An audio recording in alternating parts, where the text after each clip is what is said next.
Vous le savez, oui ou non? Même l'enfant qui a 3 mois, il a la barbe. Le problème, c'est que la barbe est en lui, ça attend seulement le temps pour sortir. Vous avez de grandes choses en vous. Alors dis à ton voisin, s'il te plaît, ne regarde pas mon habit, ma teinture, ma couleur. J'ai de grandes choses en moi. Allez et vivez les choses que Dieu a prévues pour vos vies au nom de Jésus. Vivez-les et vivez-les pleinement. Si Dieu vous a appelé pour faire le tour du monde, qu'il vous ouvre ces portes-là. Même si vous êtes orphelin de père et de mère, vous allez vivre la grandeur.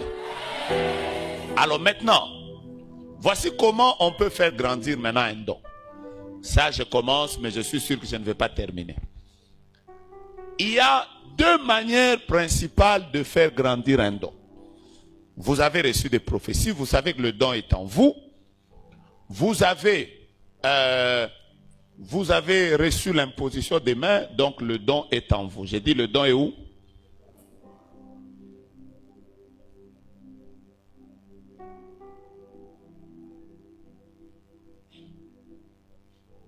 Le don est en vous.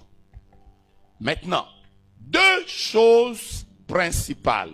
J'ai dit principales parce que ce ne sont pas les seules. 2 choses principales. Je pourrais même dire 3 choses principales. Mais 2 principales, je vais juste même à 3 choses. Qui vont vous aider à faire grandir le don. Ça, c'est les choses basiques. C'est les choses basiques. La personne qui ne comprend pas ça, n'aura jamais à voir ses dons exploser. Retenez que tout don qui est en vous, c'est comme une plante. Tout don qui est en vous, c'est comme une plante qui est appelée à grandir. Et si vous voulez que vos dons grandissent, vous devez les arroser régulièrement. Premier principe.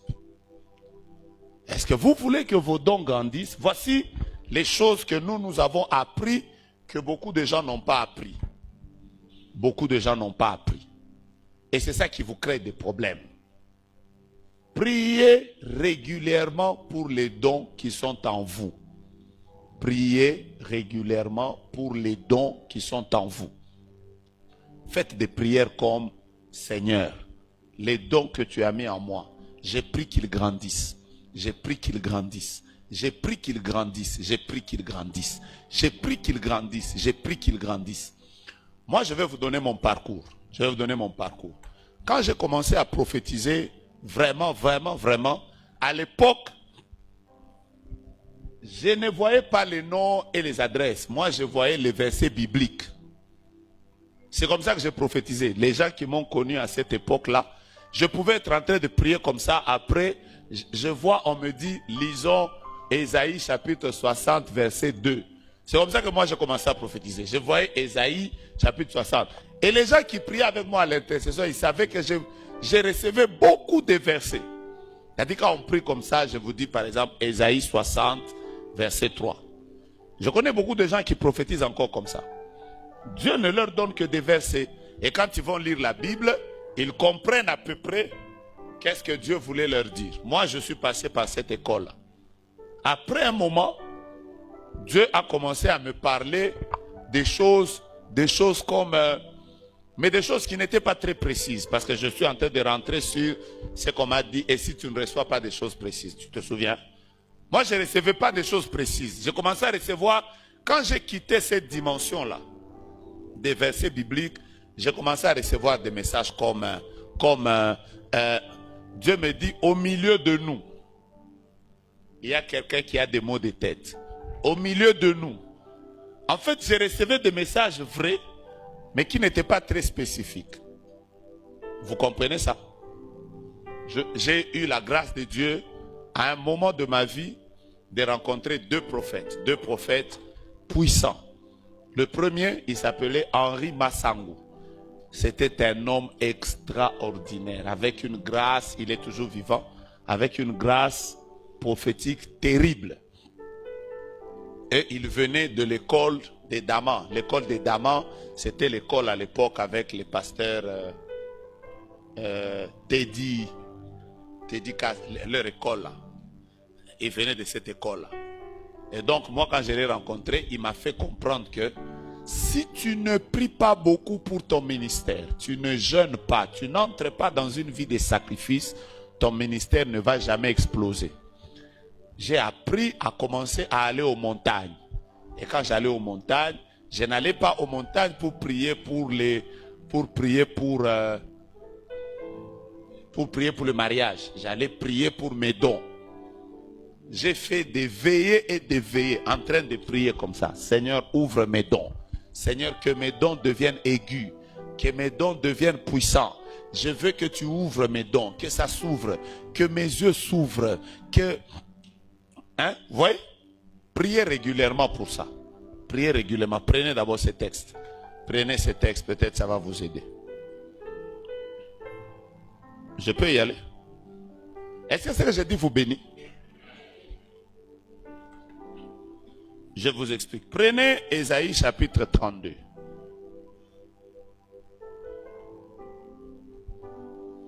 Ésaïe chapitre 32.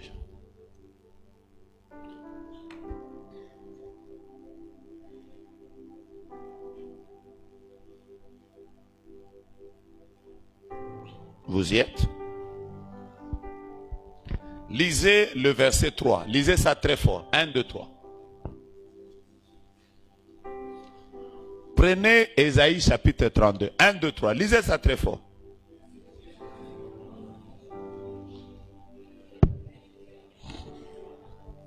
Par exemple, quand vous lisez ce texte, vous comprendrez que la Bible dit « Les yeux de ceux qui voient ne seront plus bouchés ».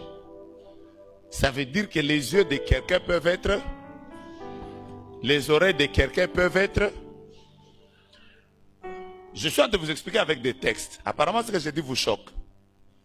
Vous allez trouver même une autre version qui est en train de dire que les yeux de ceux qui voient ne seront pas ternis. Parce que les yeux prophétiques peuvent être bouchés. Il faut les déboucher. Mets ta main d'abord sur tes yeux. Dis avec moi, Seigneur, débouche mes yeux. Vous voyez, de la même manière que quand vous ouvrez votre toilette peut être bouchée. Vous voyez? De la même manière que votre tuyauterie peut être bouchée. Les yeux de ceux qui voient peuvent aussi être bouchés. Les oreilles de quelqu'un peuvent être bouchées. Il n'y a que des fortes prières qui peuvent déboucher ça. Je suis en train de vous aider à ne pas entrer dans l'occultisme pour rien. Débouchez vos yeux. C'est ça le premier problème avec les gens qui veulent voir leurs dons grandir. Beaucoup de personnes n'ont jamais débouché leurs yeux. Demande d'abord à ton voisin, est-ce que tes yeux sont débouchés? Je suis en train de vous bénir maintenant. J'ai décidé de commencer à vous parler clairement. Hein? Je vais commencer à vous parler clairement. Débouchez vos dons. Et moi, les personnes qui m'ont appris ça, ils étaient dans des grands dons. C'est eux qui m'avaient dit, petit, Dieu est avec toi. Dieu va beaucoup t'utiliser. Mais le problème, c'est que tu ne vois pas. Moi, j'ai commencé mes montagnes très tôt. Les gens qui me connaissent ici, je ne vous demande pas de faire ces prières. Ce n'est pas ces prières qui ont ouvert les dons. Mais je vais vous dire la vérité. Moi, pour prier pour les dons ici, j'ai fait des prières. Parfois, c'est maintenant quand je regarde les prières que je faisais, je commence à rire. Moi-même, j'ai ri. Il m'est arrivé de monter au-dessus d'un arbre et de prier toute la nuit dans le manguier. Moi, ça m'est arrivé de prier comme ça. Seigneur, mes dons, mes dons, mes dons, mes dons, mes dons, mes dons. Un autre jour là, je suis allé à Colosie, il y avait un endroit qu'on appelait désert. Non, parce que tu connais le désert. Il y avait un endroit qu'on appelait désert à Colosie. J'allais beaucoup là-bas, c'était vide. Je restais là, Seigneur, mes dons. Un jour, j'ai même ri moi-même. J'ai même dit, Dieu grâce au Doki. J'étais en train de prier. Je suis même entré dans l'eau. J'ai laissé l'eau ici. J'étais en train de dire, Seigneur, frère, c'est pour ça que vous tous ici qui faites vos pratiques là, vous allez sécher. Mais nous, on ne va pas sécher parce qu'on a déjà payé le prix pour ça. N'entrez pas dans les fétiches pour rien. Arroser. Je ne vous dis pas d'entrer dans l'eau. Je ne vous dis pas de monter à l'arbre. Ce n'est pas ça qui donne l'onction prophétique. Je vous donne le principe. Priez régulièrement pour vos dons. Jeûnez pour vos dons. Priez en demandant à Dieu, Seigneur, rends mes yeux efficaces. Débouche mes yeux. Débouche mes oreilles. Plus vous le faites, vous allez me donner raison. Vous allez commencer à remarquer que votre don est en train de passer d'une étape à une autre. C'est comme ça que moi, quand j'ai compris ça, j'ai arrêté de commencer à prier sur « Oh, je vois dans l'assemblée ». Après un moment, je commençais à... Toutes les choses que les gens ressentaient, moi je les ressentais sur moi. Vous voyez? Donc j'étais capable de dire à quelqu'un, je sens que tu es triste. Après il dit oui, oui. Ou bien je dis à quelqu'un, le Seigneur me montre que ton ventre fait mal. Mais même en faisant ça, je vais vous dire la vérité, j'ai aussi fait des erreurs. Je peux y aller. Je vous donne un exemple. Un jour, je suis en train de prophétiser, je vois un papa. Je sens mon ventre me faire mal. J'avais envie de lui dire, papa, le ventre te fait mal. Mais ce jour-là, je n'ai pas compris. Au lieu de dire, le ventre te fait mal, je lui ai dit, papa, tu as mal où? Directement, il m'a dit, le dos. Là où j'étais, j'ai fait, un colo. Merci d'avoir sauvé ton serviteur. Vous savez pourquoi? Parce que si j'avais dit le ventre, il allait dire non, non, non, moi j'ai pas mal au ventre. Donc nous tous on a fait des erreurs. Je vais vous expliquer un autre jour les erreurs que commettent la plupart des prophètes. Vous voulez que je vous dise ça aujourd'hui? Ah, j'ai pas le temps. Donc arrosez beaucoup vos dons. Priez régulièrement. Réveillez-vous le matin. Faites souvent des prières de nuit. Faites des prières où vous vous enfermez, où vous priez régulièrement pour vos dons. Ça va se libérer. Je vais vous donner la deuxième voie. Maman, la deuxième voie, vous voulez que je vous donne ça déjà? La deuxième voie qui permet à un don de se développer, c'est l'exercice. Voici pourquoi les dons de certaines personnes ne grandiront jamais. Parce que votre vrai problème, c'est que vous tenez trop à votre réputation. Voilà pourquoi vos dons ne grandiront jamais. Déjà, vous êtes là à dire, et si c'était faux? Pourquoi vous ne vous demandez pas, et si c'était vrai? Votre vrai problème, c'est que vous recevez des choses, mais vous n'exercez pas. C'est pour ça que vous mourrez. Dis à ton voisin, tu comprends ton problème, hein? Frère, je vais vous dire la vérité. Quand vous voyez un Élysée congolais en train de prophétiser, au-delà de tout l'enseignement qu'on va vous donner sur le prophétique, même si on vous impose et les mains, et les pieds, et le dos, certains dons demandent le courage. C'est tout. J'ai dit, ça demande quoi?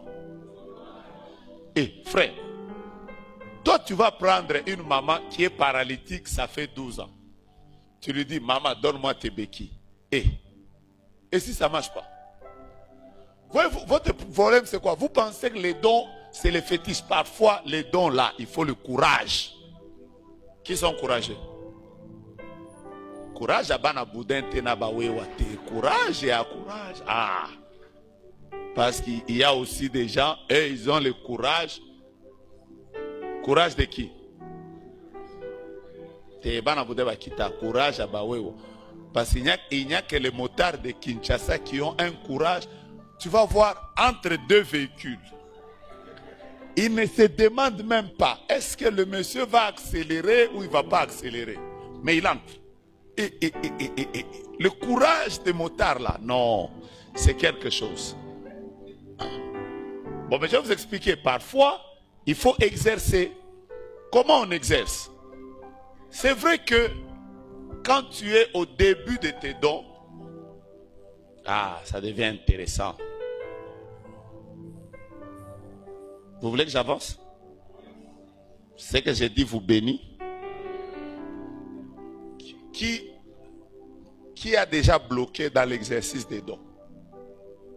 Il lui manque le courage. Il voit Dieu lui parler, mais il lui manque le courage. Voyez, vous tous ici qui êtes là à dire, je sentais qu'il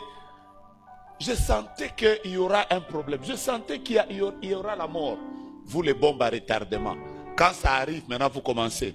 J'avais vu Trump va gagner. Non, il fallait avoir le courage de nous dire avant que c'est Trump. Mais courage. Maintenant écoutez-moi. Je vous explique, je vous donne mon exemple. Moi, par exemple, quand j'ai commencé à prophétiser, mon père spirituel m'avait donné une voie facile. La voie facile, c'était celle-ci. C'est-à-dire, chaque fois que je recevais un message, mon père spirituel m'avait dit, chaque fois que tu reçois un message, passe par moi. Donne-moi le message, moi je vais le donner. Vous comprenez, non? Je vous explique par exemple des techniques pour développer un don. Et moi, c'était facile. C'est-à-dire, quand je parlais à mon père spirituel, je lui disais, je vois une personne qui est ici, qui a perdu sa mère hier. Bon, lui aussi, au début, il ne prenait pas le courage de dire Dieu m'a dit, parce que sa réputation était aussi en jeu. Au début, il disait, y a-t-il quelqu'un? Parce que, comme je vois des gens en pleine retraite de la garnison, regarde. On a plus de 1000 personnes sur YouTube, plus de 1000 personnes sur Facebook. Il vient là, papa, j'ai aussi un message. Petit. Avant de tuer Goliath, il faut d'abord que tu me montres la preuve que tu as tué le lion et l'ours. Seulement comme ça, je te donne la chair. Petit. Bétana nous a privé. Que je sois d'abord sûr qu'en privé, ça tient. Je te donnerai la chair en public. Ma réputation est en jeu dans l'histoire. Mais j'ai raison, non? Alors, tu vois, mon père spirituel, lui, il avait l'habitude, il dit par exemple, y a-t-il quelqu'un qui a perdu sa mère il y a un jour? Alors, quand quelqu'un s'élève, ça faisait deux choses. La première chose, ça lui donnait à lui l'assurance en moi, mais en même temps, moi, ça me donnait l'assurance en moi-même. Donc, je me disais, je vous explique comment développer l'assurance. Je faisais comment? J'ai dit, bon, c'est bien. Donc, ça marche. Demain, je dis encore. Après demain, je dis encore. Et tu vois, à un moment, l'assurance a commencé à monter. Et mon père spirituel, lui, je l'ai même entendu lui-même aussi, il a commencé à dire. Au début, c'est moi qui lui donnais des messages. Au lieu même de dire non, le prophète a dit, il disait, Dieu vient de nous dire. Mais il m'avait aidé à comprendre que ce qui est important, ce n'est pas celui qui donne le message. Ce qui est important, c'est que la gloire revienne à Dieu. Parce que beaucoup de prophètes meurent par le fait que vous voulez trop qu'on vous reconnaisse. Moi qui vous parle ici, je prophétise beaucoup trop. Mais vous allez me voir rarement mettre une prophétie que j'ai prophétisée sur les réseaux sociaux. Rarement. Vous savez pourquoi ça vous agite quand tu as prophétisé sur 2-3 personnes, tu mets ça sur les réseaux sociaux? Je vais vous répondre. C'est parce que c'est trop rare dans vos vies. Demandez aux gens qui voyagent régulièrement en business class. Ils ne se prennent plus les photos. Mais ceux qui voyagent en business class pour la première fois, on sait les voir.